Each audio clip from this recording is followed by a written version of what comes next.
one of the bright spots that we've had in the last year or so is the labor movement in America has really taken steam. We've talked about the over 200 Starbucks that have been unionized. We've talked about an Apple store got unionized, maybe a couple of them now. We've talked about some Trader Joe's that have been unionized.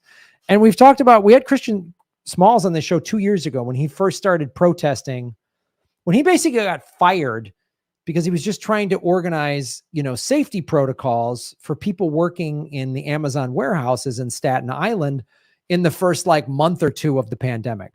And he got Amazon workers unionized. And this is an event that just happened Monday in New York. Look at this. This is from one of my favorite pics from yesterday's March. Thank you to all that showed up and from all over the country, even though labor took over Broadway. This isn't a show. It's called an action. Let's keep this going. Look at this. This is Times Square, man. This is awesome. Hashtag hot labor summer. And at Amazon labor. And he just, they tried to crush him. Jeff Bezos, they've tried to crush him. They've tried to do everything. I love that these billionaires are losing.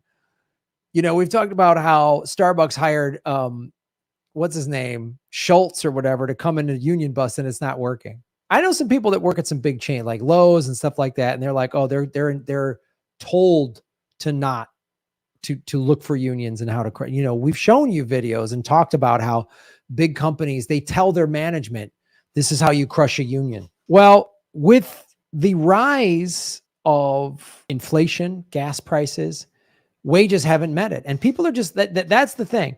You can lie to people all you want on the media and the propaganda. And look, the corporate media is very skilled at this. MSNBC, Fox, CBS, whatever, ABC, CBS, they're all very skilled at that.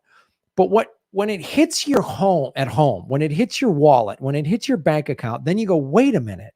They're telling me there's no recession, but that's not true. And then you're sitting there, whatever, working at Amazon for $10 an hour, and you see what Jeff Bezos is worth. You see he's worth over $200 billion. You're sitting at Starbucks and you're making a coffee that costs 12 cents and they're charging $6 for it or whatever. And you're like, why aren't I getting some of the profits? And people are waking up. And the thing I like is a lot of younger people, because who does a lot of these service industry jobs at fast food and it's usually younger people, right? You're in your 20s, your teenager 20s. And so I love seeing these younger people wake up to this. I absolutely love it.